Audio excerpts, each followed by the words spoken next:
De Deus na vida do ser humano. Ao criar o homem, Deus não criou uma criatura. Quando Ele fez Adão e consequentemente Eva, porque no projeto original sempre esteve macho e fêmea, a Bíblia diz. Deus criou para ser filho, para que se relacionasse com Ele. Deus tinha anjos, arcanjos, querubins, que o adoram dia e noite, foram criados para adorá-lo, para servi-lo. Mas Deus quis criar filhos para relacionar-se. Porque esse Deus grande e poderoso, que a terra é só o estrado dos seus pés, que pega o oceano na concha da sua mão, é um Deus de relacionamento. E é uma das coisas mais difíceis do ser humano entender, que Deus quer se relacionar com a gente. Você entende que Ele é um Deus grande, poderoso, soberano, tem todo o poder, fez o universo. Você o entende até como Deus, mas nós temos dificuldade de nos relacionarmos com Ele como nosso Pai. E isso cria travas na nossa vida.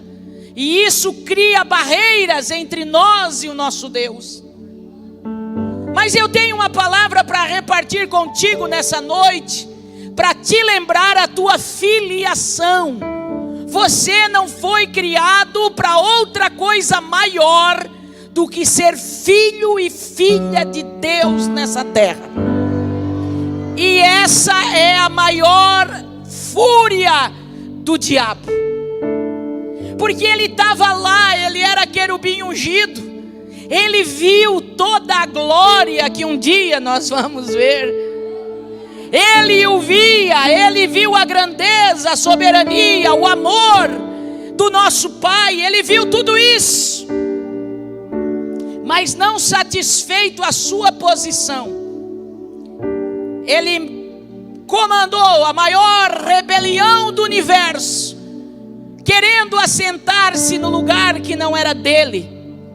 E todo pai precisa estar imbuído de autoridade na sua casa.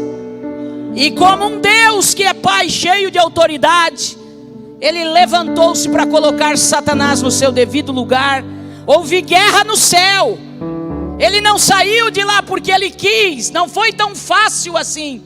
Por isso que até hoje existe guerra travada no mundo espiritual contra filhos de Deus. E tem gente que pensa que o diabo anda por aí brincando de casinha, esperando o seu julgamento. Não!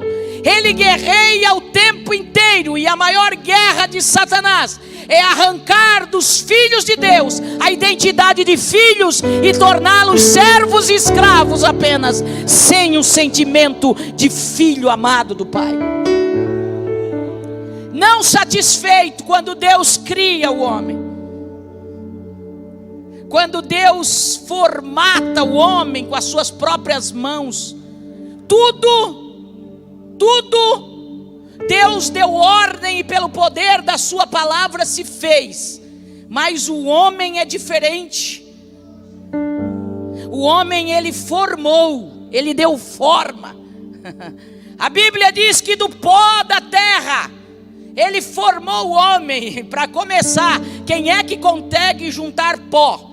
Porque a Bíblia diz que foi do pó que Deus fez a gente. Quem consegue juntar pó na sua mão? Um pedaço de barro você junta, mas pó, só Deus é capaz de juntar. E ele pegou do pó, e ele formatou, deu forma ao corpo do homem. Mas depois daquele corpo pronto, ele soprou nas suas narinas. Ele colocou algo dele em nós. Ele colocou, impregnou em nós algo do céu, algo da eternidade. Ele soprou em nós e nós nos tornamos alma vivente. Formatou-nos conforme a sua imagem e a sua semelhança. E é por isso que a gente é um ser mesmo estranho para o mundo. Aqueles que têm o Espírito Santo se tornam muito esquisito para o mundo, porque a gente não age mais como homem e mulher natural. Quando você recebe Jesus como seu Salvador, Escute, no mesmo momento que você o recebe como Senhor, como Salvador, e você reconhece que através do seu sangue derramado na cruz é que os seus pecados são perdoados, neste momento imediatamente ocorre o quê? O novo nascimento.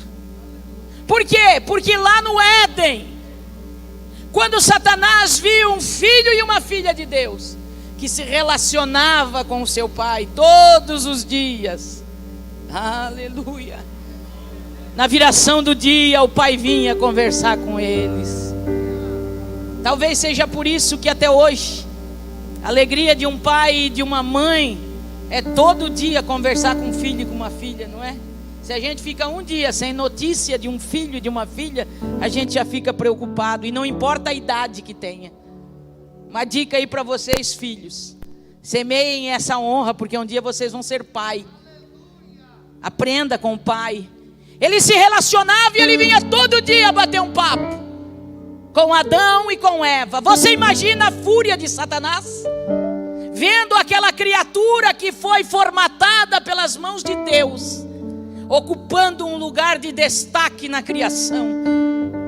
O Senhor tinha prazer de entrar no Éden e conversar com eles todos os dias.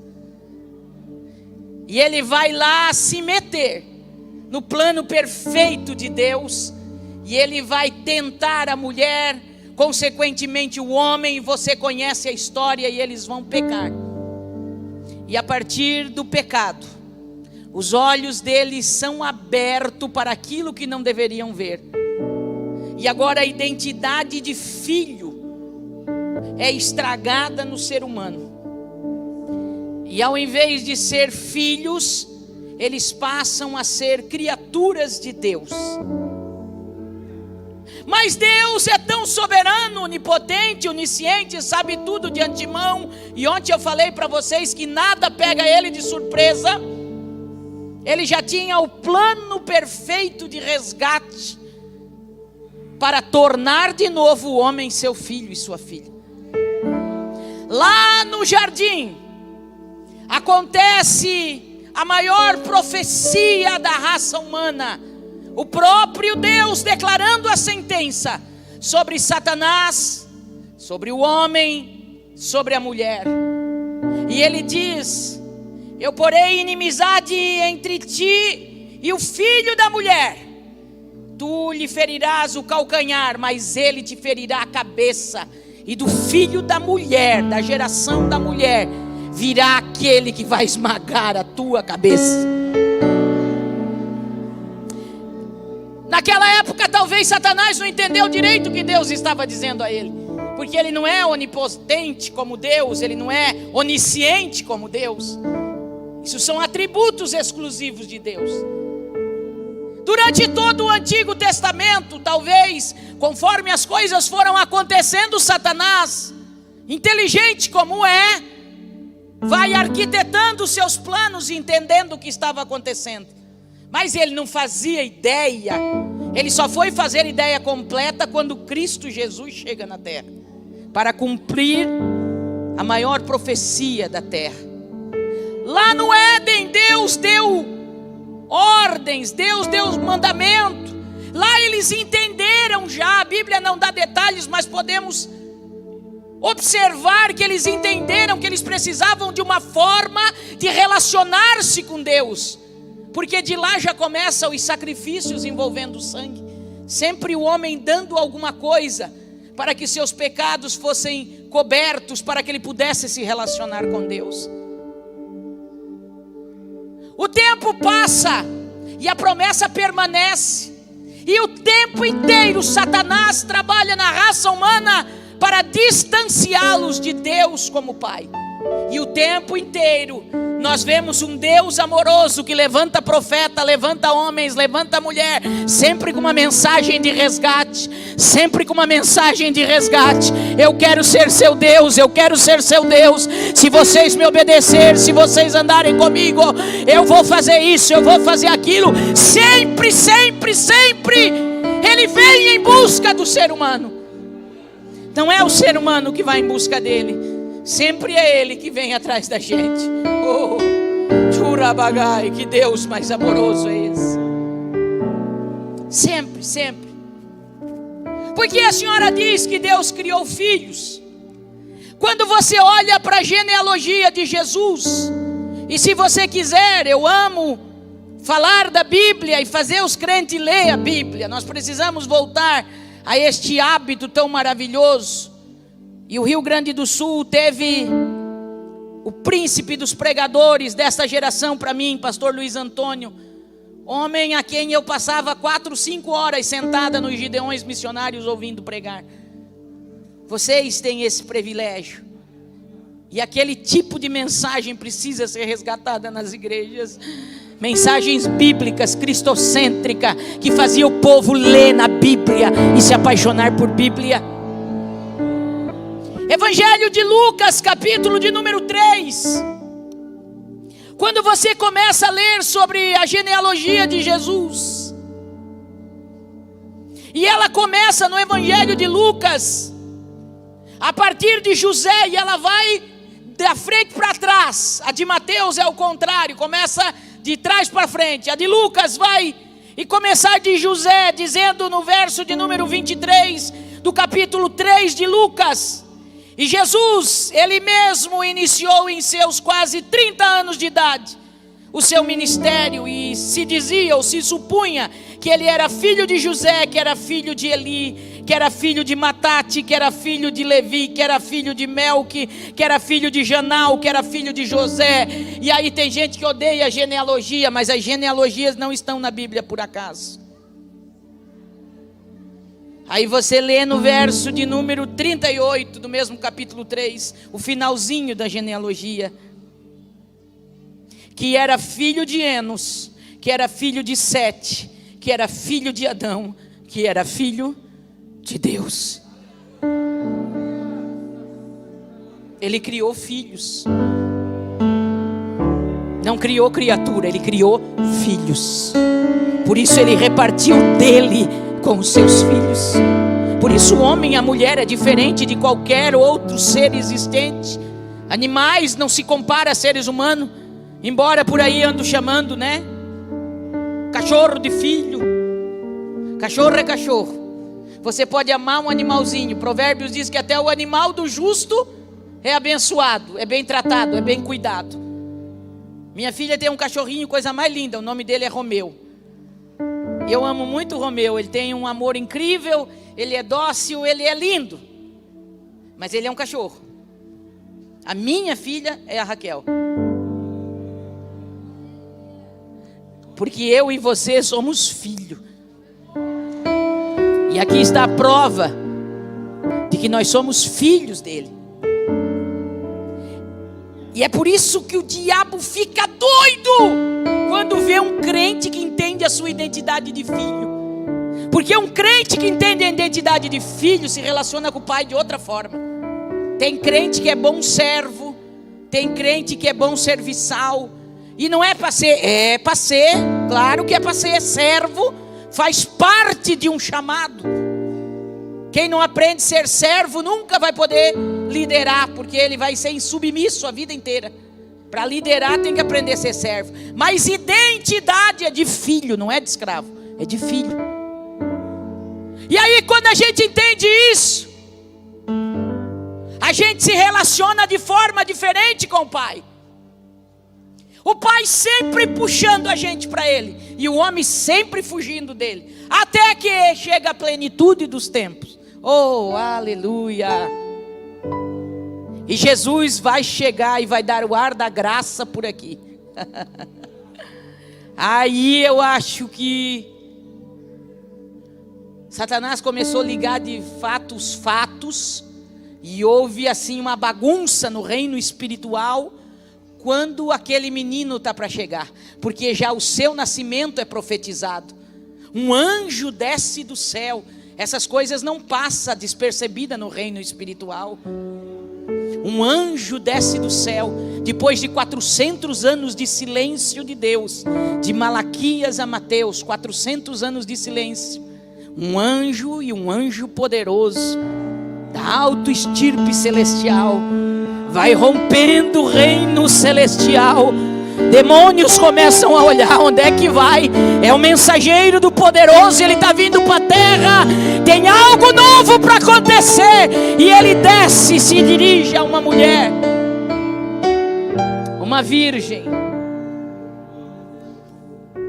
e Ele vai fazer um anúncio que vai impactar Maria, mas muito mais impactado ficou o mundo espiritual com a notícia que o anjo veio lhe trazer. Quando ele disse: salve agraciada, ele estava dizendo: salve mulher que achou graça diante de Deus Todo-Poderoso. Eu tenho uma notícia para ti. É através de ti que virá o Salvador do mundo. Simples assim, porque as coisas de Deus, irmão, elas são simples e poderosas. Simples, e de tão simples é poderosa. O Evangelho de Jesus é assim: simples e poderoso. O homem que quer fazer uns enfeites que não existe nele e só confunde as pessoas. Que o Evangelho de Jesus é muito simples. Jesus pregava muito simples. O carpinteiro, o peixeiro, o lavrador, o agricultor entendia tudo o que Jesus falava. E os mestres da lei piravam, davam um nó na cabeça deles, porque Jesus chegava e conversava com eles numa simplicidade, dava exemplo simples, falava da agricultura, do plantio, falava do boi, do jumento. A simplicidade de Jesus é que muda a vida das pessoas. E tem um bocado de crente que não entendeu como é lindo ser simples como Jesus, e quer ser chique no último. E eu não falo chique de se vestir bem, de se comportar bem, isso é bonito. Eu falo de gente arrogante, petulante, que pensa que é melhor do que o outro, porque tem uma posição social melhor, porque estudou mais, porque dirige um carro melhor, porque anda com um sapato de marca, porque carrega uma bolsa de marca, um terno de não sei quanto, e um dia vai ficar tudo aqui, e o bicho que come o da balaia vai comer o da marca também. Acabou-se. O Evangelho de Jesus é simples. E todo o espírito de arrogância, orgulho e prepotência não vem de Jesus, vem daquele que foi expulso de lá. Isso é síndrome de Lúcifer. Arrogância, prepotência e orgulho é síndrome de Lúcifer. Ser parecido com Jesus: simplicidade, amor, humildade, andarabaio e mandai, considerando sempre o outro melhor, superior, sempre querendo abençoar, sempre querendo se humilhar. Foi para isso que ele veio, para nos dar exemplos assim. O reino das trevas é impactado pelo poder do anúncio do nascimento de Jesus, da semente da mulher. E deixa eu lhe dizer algo extraordinário. Todo homem nascido de mulher, todo homem nascido de mulher, traz a semente do homem, traz a semente de Adão. Mas Jesus não trouxe a semente de Adão. Jesus traz a semente da eternidade. Foi o único homem nascer de uma mulher sem participação especial de homem. O homem carrega a semente, toda mulher carrega o óvulo, e só se gera uma vida através da semente do óvulo. Mas Jesus não. A semente veio da eternidade, e o anjo anunciou: o que em ti vai ser gerado é gerado do Espírito Santo de Deus. É Ele que vai esmagar a cabeça da serpente. Porque por um homem entrou o pecado, mas por um homem entrou a salvação. E Cristo veio com a semente divina para ser o homem perfeito que andou nessa terra, que sentiu o que eu e você sentimos, mas que não foi maculado pelo pecado.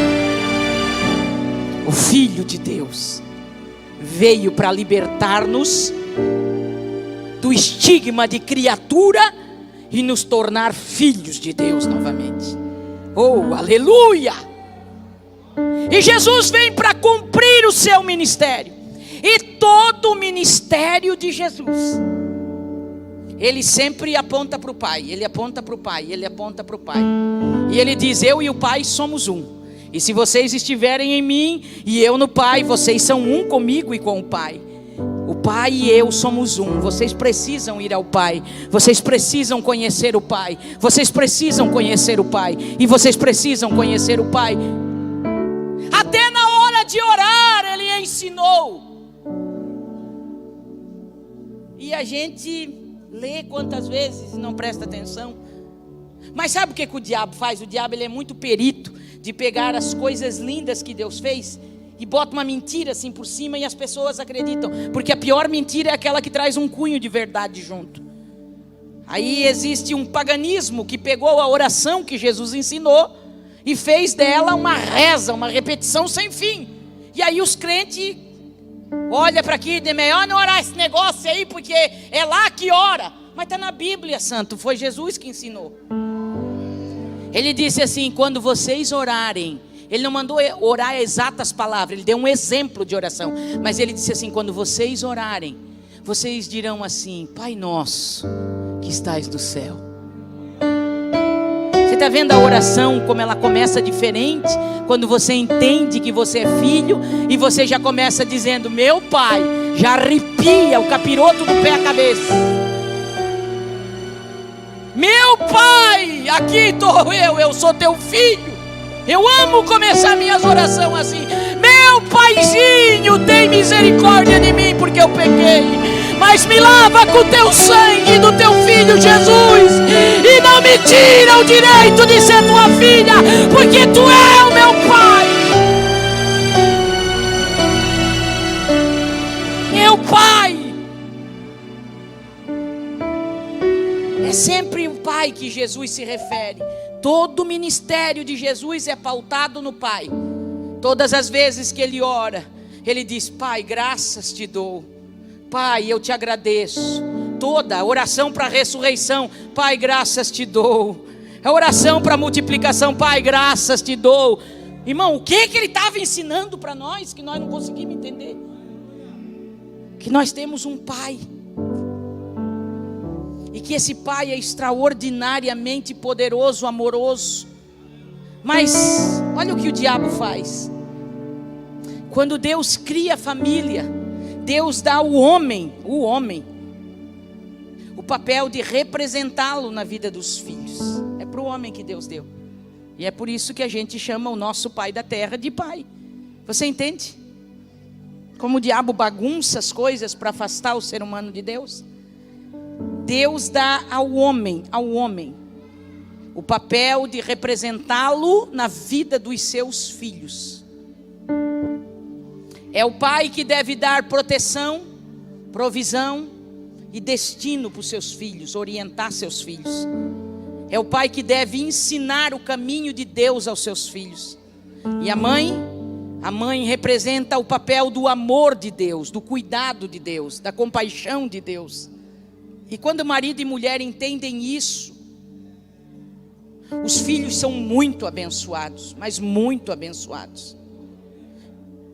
Mas, de novo, esse miserável que foi expulso de lá, a maior fúria dele é contra quem? As famílias. Porque se ele destruir famílias, ele vai deixar criaturas na terra perdidas, sem rumo, sem referência. E não é isso que nós estamos vendo? Há pesquisas no meio cristão que nunca existiu até hoje na face da terra. E por favor, olhem para mim e me entendam o amor e o temor com que eu ministro para vocês nessa noite. Irmãos, amados homens de Deus que aqui estão, entendam o amor que eu ministro para vocês, porque eu entendo o projeto de Deus na vida de um homem. Você precisa entender isso. Há uma pesquisa que diz que de todas as gerações, a nossa geração é a geração mais fraca de masculinidade na terra. E eu não estou falando de masculinidade no sentido pejorativo de ser machista, porque isso também é diabólico. Ser feminista também é diabólico, porque os dois vão ao extremo e saem do projeto de Deus. Eu estou falando de homem com caráter, homem que entende o papel dele, do que é ser um homem, do que é representar a figura de Deus na terra, do que é ser um pai de verdade, do que é ser um esposo de verdade. Porque a figura de um casamento, homem e mulher, é figura do relacionamento de Cristo e da igreja. Você está vendo como Deus é Deus de relacionamento? Não falei para você no começo? Agora escuta, olha aqui para mim, olha para a irmã Sara. Como você acha que cresce um filho que tem um pai que se diz cristão e uma mãe que se diz cristã, que não vivem o verdadeiro amor de Deus? Um pai que maldiz a esposa, que tem palavras pejorativas para a esposa, sendo que ela representa a noiva de Cristo. Porque se uma família for bem estruturada, ela vem para a igreja e nós teremos uma noiva estruturada. Agora, famílias desestruturadas geram noivas desestruturadas, que precisam urgentemente ser tratadas. Eu não sei se era esse tipo de mensagem que você esperava ouvir, mas é esse tipo de mensagem que Deus tem me dado, depois que Ele me deu mais uma oportunidade de viver. E eu não estou preocupada com grito e pulo, irmãos, porque isso é obra do Espírito Santo, e quando Ele quer, Ele faz e vira tudo num pulo só e numa alegria só, porque eu continuo mais pentecostal do que nunca. Mas eu quero levar a igreja a entender o que Satanás está fazendo nesse tempo. Ele não está mais preocupado em arrancar crentes da igreja, porque se ele arrancar a tua identidade de filho e você parar de se relacionar com o pai, você pode ser membro de uma igreja dizimista, ofertante, e não se relacionar com o pai, e não conseguir um dia chegar diante do pai. Mas Jesus veio para desfazer as mentiras de Satanás. E eu sei que hoje haverá milagre aqui nessa noite. E o maior milagre começa aqui, irmão, no campo do intelecto. Quando você entende, você muda o rumo da sua vida e o seu comportamento. Satanás vem batendo contra as famílias, destruindo famílias, tirando a dignidade de pai, de marido. E ao invés de o pai ser o cabeça da casa, como Cristo é o cabeça da igreja, o homem que intercede, e até anda um movimento grande por aí ensinando sobre o sacerdócio masculino. Oxalá que se ensinasse direito, mas se ensina superficialmente. Aí tem um bocado de irmão que acha que ser sacerdote é falar mais alto, é gritar mais alto, é mandar a mulher calar a boca, e não merece que eu sou sacerdote dessa casa. Vai para a palavra, irmão. Vai para a palavra. Todo ensino tem que passar pelo crivo da palavra. Aprenda o que é um sacerdote na palavra. Qual era a maior função do sacerdote? Intermediar o relacionamento do homem e de Deus. Era o sacerdote que ia diante de Deus e dizia: perdoa o pecado do teu povo. Era o sacerdote que se separava, que se purificava, que se santificava para entrar diante da presença de Deus. O maior papel de um sacerdote é ser um intercessor na terra entre a sua família e o seu Deus. Então seja sacerdote, meu irmão. Te levanta como sacerdote hoje dentro da tua casa. Os lares estão clamando por sacerdotes. Toda mulher está esperando se levantar um sacerdote dentro de casa. Ai, irmã Sara, mas é que a minha mulher, a irmã não conhece. Irmão, de mulher eu conheço bastante, eu dou aula para elas, ó. Toda mulher respeita a autoridade espiritual de um sacerdote. A autoridade espiritual de um sacerdote, a mulher tem que respeitar. Porque tem autoridade de Deus num sacerdote que se porta como a palavra de Deus manda. Porque se você se portar como um sacerdote de honra, de caráter, de fidelidade, de ser um homem de palavra, de ser um homem honrado, não tem como uma mulher não respeitar e não honrar. Se ela não respeitar e não honrar, é porque daí não é ela. Tem um capiroto escondido ali. Aí com a autoridade de Deus você vai orar e o capiroto também vai sair. Porque aonde tem um homem de Deus com a autoridade de Deus, Satanás não pode ficar. Eu escuto falar, estava ouvindo certa feita, alguém falar sobre o espírito de Jezabel nesse tempo. Mulheres manipuladoras, e é verdade, existe um espírito de Jezabel. E eu ouvindo sobre aquilo, e eu ia ministrar depois para casais, o Espírito Santo falou para mim, mas fala para eles, quando chegar a tua vez de falar, que só existe Jezabel num reino que existe um Acabe. Simples assim.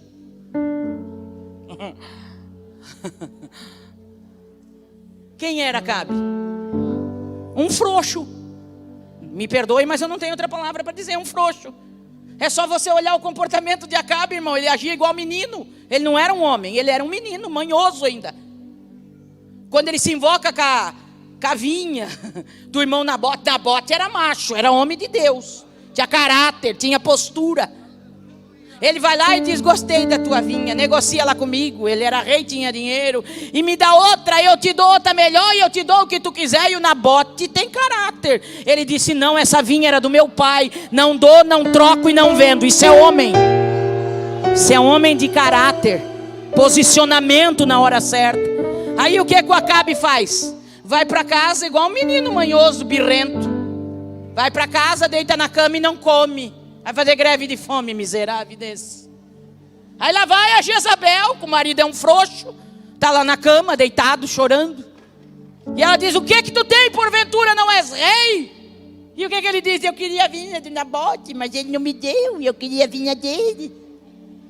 E não resolve nada, está lá deitado. Aí ela vai resolver o que era para ele resolver, do jeito mais diabólico possível, mas vai resolver.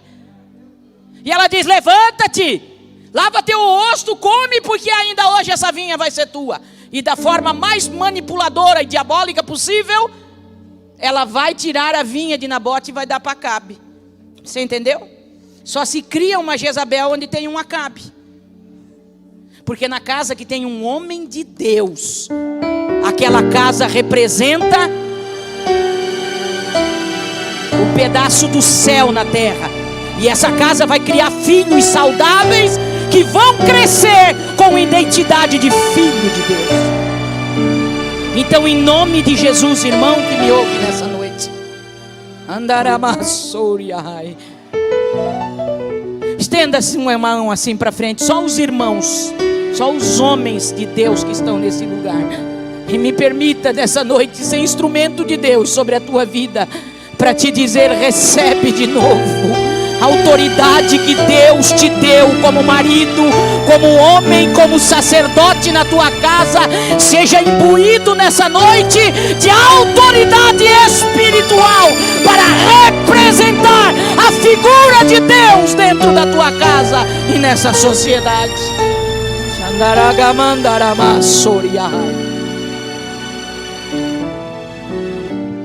Mas os homens sempre querendo fugir do seu papel, sempre querendo fugir do seu papel de filho. Aí Jesus conta uma parábola, e eu já vou para encerrar, mas eu amo tanto falar disso, que eu podia pregar a noite inteira para vocês. Jesus conta uma parábola no Evangelho de Lucas, capítulo 15, a partir do verso 11, sobre um pai que tinha 2 filhos. Ele adorava falar sobre isso. E nós conhecemos ela como a parábola do filho pródigo. E aí Jesus conta, tinha um pai que tinha 2 filhos. E o mais moço cansou de ser filho. E ele quis a herança dele antecipada. E ele vai pedir para o pai a herança. E essa parábola, ela é cheia de um simbolismo judaico muito grande. Porque na época de Jesus, e principalmente para judeus, a maior desgraça que poderia acontecer era um filho chegar para um pai em vida e exigir a sua herança. Era o mesmo que dizer: eu queria que tu morresse, mas já que tu não morre, então me dá a minha herança. E é isso que o filho mais novo vai fazer. Ele vai dizer: estou tão abusado de ti, pai, porque eu queria que tu morresse. Em outras palavras, eu estou parafraseando: mas já que tu não morre, me dá a minha herança, porque eu não quero mais ficar aqui nessa casa, eu não quero mais ser o teu filho, eu quero conhecer o mundo, eu quero curtir minha vida. E por mais que aquilo entristecesse o coração do pai, você percebe que o pai, ele nunca pega um filho à força e faz ficar. A Bíblia diz: o meu espírito não contenderá para sempre com o homem. Ele nos cerca de amor, mas você pode virar o pé e sair batendo forte para longe dele. Ele não vai te proibir, mas enquanto você viver, escute aqui, ele vai estar esperando que você volte. O amor dele é assim, não se acaba. O filho mais novo pega a sua herança porque o pai lhe dá, vai-se embora. A Bíblia diz que ele vai viver dissolutamente, loucamente, e vai gastar toda a sua herança tão preciosa que o pai generosamente lhe deu. Vai gastar tudo, e enquanto ele tem herança, ele tem amigos. Mas um dia todos os recursos se acabam, porque longe do pai nada dura para sempre. Não se iluda. Longe do pai não há vida. Longe do pai não há futuro. Longe do pai há dor, arrependimento, remorso, morte. É isso que acontece com filhos que vão para longe do pai. Chega um dia que ele não tem mais dinheiro para nada e nem para se sustentar, e a Bíblia diz que o único serviço que ele arruma é ser cuidador de porcos. O serviço mais humilhante para um judeu: cuidar de porcos. E a Bíblia diz que cuidando de porcos, quando ele alimentava porcos com aquelas bolotas, alfarrobas, e conforme a tradução vão dizer, e nós vamos dizer que era lavagem, não sei como é que fala aqui no sul, do que sustenta porco. Lavagem, é isso aí. Ele desejava encher o seu estômago com a lavagem dos porcos, porque ele passava fome, e fome é coisa triste. E aí ele caiu em si. Você percebe, irmão? E aqui, escuta, aqui é um aprendizado. Você percebe que só volta para o pai quando cai em si, mas só cai em si quando o negócio aperta? Só uma dica para você, irmão e irmã, que tem filhos afastado dos caminhos do Senhor: para de orar para Jesus abençoar teus filhos. Ô irmã Sara, que isso? Bom, eles podem viver de forma abençoada nessa terra e ir para o inferno, ou o contrário. Eles podem ser atribulados nessa terra, mas volta para Jesus e vai para o céu. O meu pai foi um italiano muito simples, e eu conto alguns testemunhos dele. Alguns irmãos já ouviram na internet, esses tempos, um site famoso compartilhou um testemunho que eu contei aqui no Rio Grande do Sul, lá em Ijuí, sobre a conversão do meu pai. Quem já assistiu aí a conversão do irmão Dinho? O batismo dele com o Espírito Santo. E os meus irmãos, todos criados na igreja, apresentados na igreja: Elias, Eliseu, Eli, Lídia e Sara. Todos nós fomos criados na casa do Senhor. Papai era empolgado. Jesus desse mais algum, e o Velho Testamento todo. Todos se desviaram da casa do Senhor quando pegaram uma certa idade. O Senhor teve misericórdia e guardou a minha vida, a vida da minha irmã. Nós nunca saímos da casa do Senhor, não porque a gente é boazinha, porque Jesus que é misericordioso. Mas os meninos se desviaram. Desviados, sem vergonha mesmo. Daquele que virou o pé para a casa do pai, de encher a cara, de ir para bar, de ir para salão e aquelas coisas todas. E eu me lembro, porque eu era caçula da casa, fui a que mais convivi, né? Os últimos anos com os meus pais. Eu me lembro de toda madrugada, toda, irmãos, não era uma assim, uma não. Toda madrugada eu acordava com o choro do meu pai e da minha mãe, os dois de joelho. Os dois de joelho. Minha mãe orava uma oração que eu nunca vou me esquecer. E ela ora até hoje. Ela vai fazer 82 anos. Jesus está segurando a minha veinha. E ela ora e diz assim: Jesus, entre toda a oração dela, eu não te peço riqueza nessa terra, mas eu te peço todos os meus filhos salvos, te servindo e sendo usado no teu reino. Até hoje a minha mãe não é rica, mas os filhos dela são salvos. Meu pai orava como bom italiano, intercessor, sacerdote posicionado, e ele dizia: Jesus, aonde está o Elias? Aonde estiver o Eliseu, aonde estiver o Eli, eu criei filho para ir para o céu e eu entreguei eles para ti.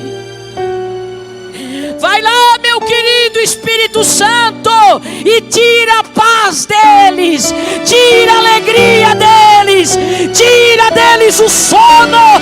Não deixa eles ter fome, não deixa eles ter sono, não deixa eles ter paz nesse mundo, mas que eles voltem para os teus caminhos e te reconheçam de novo como Deus e como Salvador. Pergunta para os meus irmãos como é que eles se sentiam no mundo. A pior pessoa da face da terra.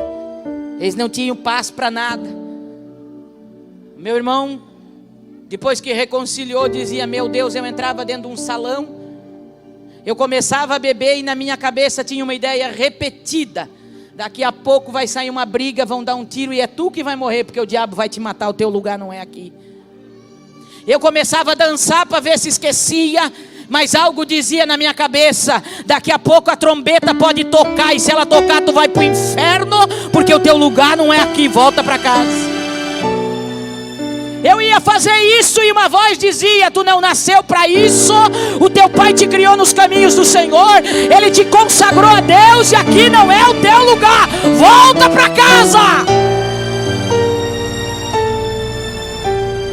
Todos meus irmãos ficaram um tempo no mundo, mas nenhum se viciou, nenhum conseguiu servir o diabo e ficar no mundo. O mais novo foi o que mais deu trabalho, meu irmão Eli. Ele foi num nível tão profundo de descrença, que ele chegou a dizer que era ateu e que ele não acreditava em Jesus e que era tudo mentira, Jesus não existia. E um dia ele caiu na besteira de dizer isso para o meu pai. E o meu pai disse: como é que é? Como é que é? Não, Jesus não existe, pai, inferno não existe. Isso aí eu já li sobre isso, estudei, isso aí é uma criação da mente humana. Estava pensando de se tornar filósofo. Inferno não existe, Jesus não existe anjo, não existe demônio, isso é tudo criação da cabeça humana. O meu pai disse: ah, é? Puxa vida, italiano, tu não me diga, então Satanás não existe? Não, demônio não existe, pai, larga a mão disso. Ah, é? Então, puxa, não sabia dessa. Satanás não existe? Não existe. E se por acaso ele existir, tu ir para o inferno, meu filho? Que nada, pai, não existe, mas para deixar o pai tranquilo, olha aqui o homem forte que eu sou. Se eu chegar no inferno, dou uma camaçada de pau no Satanás que ele vai ver. Ah, é? Pois então eu vou falar com Jesus hoje à noite. Essa foi a resposta. E eu vou pedir para Jesus não esperar tu ir para o inferno para tu ver o Satanás. Eu vou pedir para o meu querido Jesus mostrar ele para ti na terra. Está dizendo que ele não existe. E ele deu risada do meu pai, debochou da cara do meu pai. Trabalhava de noite, chegava em casa às 5:30 da manhã, ia dormir. E aquele dia ele chegou às 5:30 e foi dormir. Morava em casa, ainda era solteiro. E quando ele deitou para dormir, antes de fechar os olhos, ele viu um demônio sentar em cima dele na cama. Descreveu perfeitamente. Com uma mão enorme, abraçou o pescoço dele e começou a enforcar ele na cama. E ele queria gritar pelo meu pai e ele não conseguia. E queria gritar e queria lutar e não podia se mexer. E aí ele conta que na mente dele, ele disse: Deus, tem misericórdia de mim, faz o pai se acordar para vir aqui me socorrer, que esse demônio vai me matar. E quando naquela angústia ele começou a clamar, Jesus acordou meu pai no outro quarto. Meu pai entrou no quarto dele, acendeu a luz e disse: vai-te embora, Satanás, que essa casa aqui é do Senhor Jesus. E o diabo desapareceu. E apavorado ele contou para o pai o que tinha acontecido. E o pai disse: pois é, Falei com Jesus ontem de noite, para ele mostrar o Satanás para ti. Ah, mas isso é coisa de louco, pai que é louco. E eu devo ter botado isso na cabeça e fiquei com medo, aquelas explicações que vocês conhecem. E a mente da gente reproduz aquilo que a gente tem medo. Blá, blá, blá, blá, blá, e o Satanás não existe, nem era demônio, foi só um sonho, um pesadelo. Aí o pai disse, tá bom então. Eu sei quem ele é, eu sei o Jesus que eu tenho, mas então é pesadelo, né meu filho? Vai dormir. Fechou a porta. O diabo voltava de novo. E foi uma semana de luta dele com o diabo. Não podia dormir que o diabo aparecia. Deitava na cama com medo e começou a passar mal. E começou a ter crise de pânico. E ele ia deitar e já dizia, pai, daqui uns 10 minutos o pai entra no quarto só para garantir. Ué, mas o diabo não existe, meu filho. É, mas só para garantir o pai vai lá dar uma espiadinha em mim. Porque eu já estou com medo de dormir. Uma semana apanhando do diabo. A última vez, por pouco que ele estava morrendo, meu pai entrou no quarto, ele estava todo roxo, não conseguia mais respirar. E o pai botou a mão nele, clamou o sangue de Jesus. E quando ele abriu os olhos, pelo amor de Deus, pai, o diabo existe e eu quero voltar para Jesus. Pede para Jesus vir morar de novo em mim. E glória a Deus, serve a Jesus até hoje. É presbítero da casa do Senhor, um grande ganhador de alma.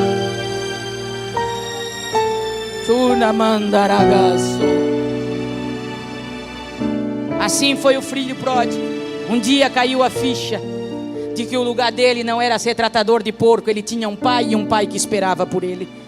Aí você olha para Lucas capítulo de 15, verso 17, 18, 19 e 20, e você vai ver que antes de encontrar o pai, o filho chama pelo menos, no seu arrependimento, ele fala pelo menos 4 vezes o nome do pai.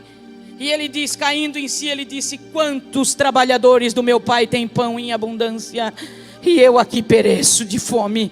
Levantar-me-ei, irei ter com meu pai, e dir-lhe-ei, pai, eu pequei contra ti, e não sou digno de ser chamado teu filho, mas me recebe como um dos teus trabalhadores.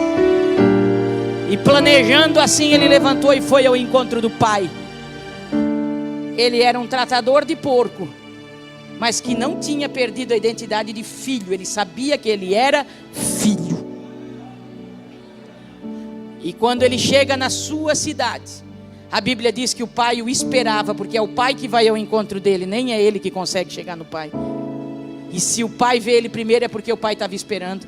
E a Bíblia diz que o pai corre ao encontro do filho. Por quê? Porque se ele entra na cidade, na vilela, sem o pai falar com ele, ele era escorraçado. Ele era um desgraçado que pediu a herança, gastou tudo e desonrou o pai. Agora é o pai que vai ao encontro dele. Sabe o que o pai estava fazendo? Protegendo o filho ingrato. Corre ao encontro, abraça ele. E ele começa o seu discurso. E ele diz, pai, eu pequei contra ti e já não sou digno de ser chamado teu filho. Mas antes que ele vai dizer, me faz um empregado, o pai interrompe ele e diz, corram, buscam depressa veste nova, traz um sapato, uma sandália, traz o anel da aliança, porque o meu filho estava perdido e foi achado. Ele nunca deixou de ser filho. E o pai não queria receber um empregado, o pai queria receber um filho de volta. O homem pode desistir de alguém que um dia tropeçou, que um dia esfriou na fé, está lá no mundo jogado, está na sarjeta, está bebendo, está fumando, está na prostituição, está tratando porco. O homem pode julgar, mas se tem alguém assim aqui hoje, algum filho perdendo a identidade, eu quero te dizer que o pai está aqui e ele não vai te tratar como empregado. Ele vai dizer, corre filho, vou te colocar um anel novo, calçado novo, veste nova, porque tu é meu filho.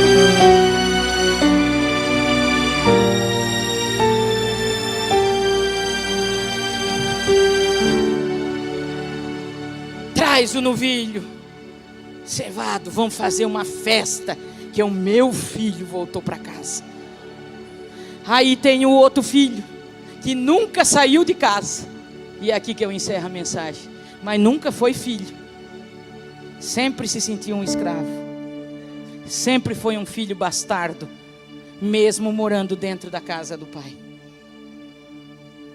E ao invés de vir se alegrar que o irmão voltou, ele nem quer entrar em casa. E lá vai o pai de novo ao encontro dele. Esse pai é demais, pastor. Por isso que eu sou apaixonada por ele. Lá vai ele de novo e diz: ô meu filho, por que tu está aqui fora? Tem uma festa lá dentro. E sabe o que o filho diz? Magoado. Porque um filho que não se sente filho, ele é triste. Ele nunca está contente com nada. Ele não consegue se alegrar com a vitória do seu irmão. Ele é um chato na igreja. Me perdoe a franqueza, é um chato insuportável. Que o pastor só gosta daquele, que a pastora só fala com aquela. Toda pessoa que age dessa forma tem síndrome de rejeição. Já vou terminar, segura aí. Lá vai o pai e diz: filho, vamos. E sabe o que ele diz? Eu sempre te servi. Nem chama de pai. Você não vai ver uma vez o filho mais velho chamar o pai de pai. O pródigo é o sem vergonha, mas chama o pai de pai. O certinho está dentro de casa, mas não chama o pai de pai. Ele é servo. Ele diz: eu te servi a minha vida toda, tu nunca me desse um novilho cevado. Agora esse teu filho, não é meu irmão, ó. Você está vendo o negócio? Esse teu filho gastou tudo que tu deu, viveu dissolutamente, aprontou todas, foi para prostituição, voltou para casa, e tu corre ao encontro dele, beija ele, bota vestido novo, dá anel novo, bota sapato e manda matar o bezerro cevado. E o pai, cheio de compaixão, diz: ô meu filho, porque a festa ali não foi para um, foi para os dois. Um estava fora e o outro estava perdido dentro de casa. E o pai diz: ô meu filho, tudo que eu tenho é teu, meu filho. Como é que tu não se deu conta disso ainda? Tudo que eu tenho é teu, não é só um novilho. Tudo que eu tenho, teu irmão já esbanjou a herança dele. Então tudo que eu tenho é teu. Mas olha só, meu filho, faz todo sentido nós se alegrar pela volta do teu irmão e matar um bezerro cevado, porque ele estava morto e reviveu. Ele tinha se perdido, mas foi achado. Vamos entrar também, meu filho, vamos se alegrar também.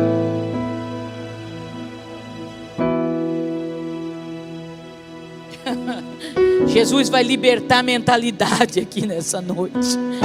Ele vai te tirar desse cativeiro de escravidão, filho. Você é filho, tudo que o pai tem é teu, e tu está mendigando o amor dele. É por isso que você está tão cansado no servir a Deus, porque filho que não se sente filho, ele tem que fazer e fazer e fazer, para o pai ver que ele é bom, porque ele tem síndrome de rejeição. Mas quando você se sente filho, você não precisa fazer para o pai te amar, você faz porque o pai te ama, e de tanto que ele te ama, tu quer fazer, e cada vez tu quer fazer mais. Só que tu faz com alegria, não é peso, é gostoso, é leve, é maravilhoso fazer para o pai.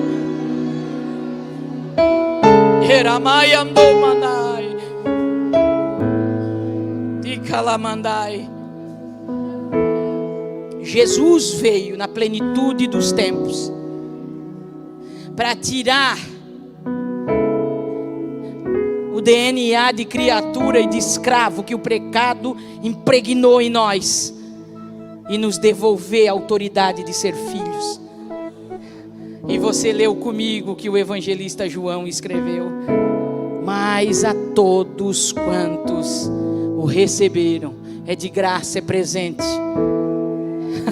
A salvação é presente, irmão, é presente, é presente. É presente, custou tudo, custou o sangue do Filho de Deus, mas para nós é graça.